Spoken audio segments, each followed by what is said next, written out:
We're here to brief you on the tragic events that happened today at approximately 2:15 local time in Washington, D.C., where two of our brave members of the National Guard and the Department of War were brazenly attacked in a horrendous act of violence. They were shot. They're in critical condition. As you can see behind me, we have assembled the full force of both the federal and state and local law enforcement agencies to bring bear all of our resources to make sure we find the perpetrators responsible for this heinous act. And make no mistake, they will be brought to justice. Since this is an assault on a federal law enforcement officer, this will be treated at the federal level as an assault on a federal law enforcement officer.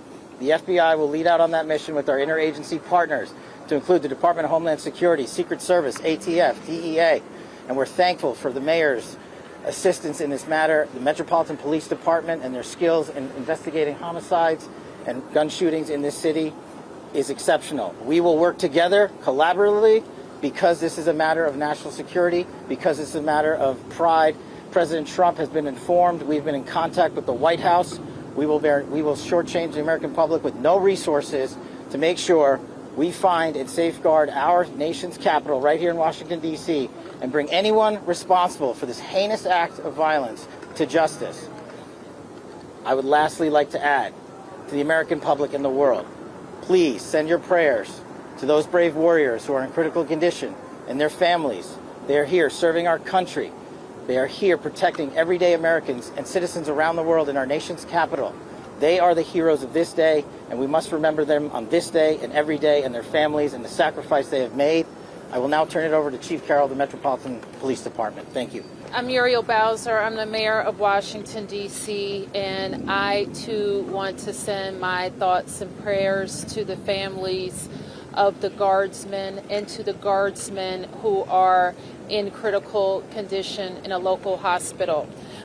What we know, Andrea, is that this is a targeted shooting. One individual who appeared to target these guardsmen, that individual has been taken into custody. There was a shooting outside the White House just a couple of hours ago, and we're still learning everything. We still don't know the motive. There's a lot that we haven't yet figured out, but what we do know is that a couple of National Guardsmen were injured in the line of duty. And first of all, I want everybody who's a person of faith to say a prayer for those two National Guardsmen, that they're able to spend Thanksgiving with their families instead of losing their lives, because I understand they're still in pretty tough condition. But I think it's a somber reminder that soldiers, whether they're active duty, reserve, or National Guard, our soldiers are the sword and the shield of the United States of America.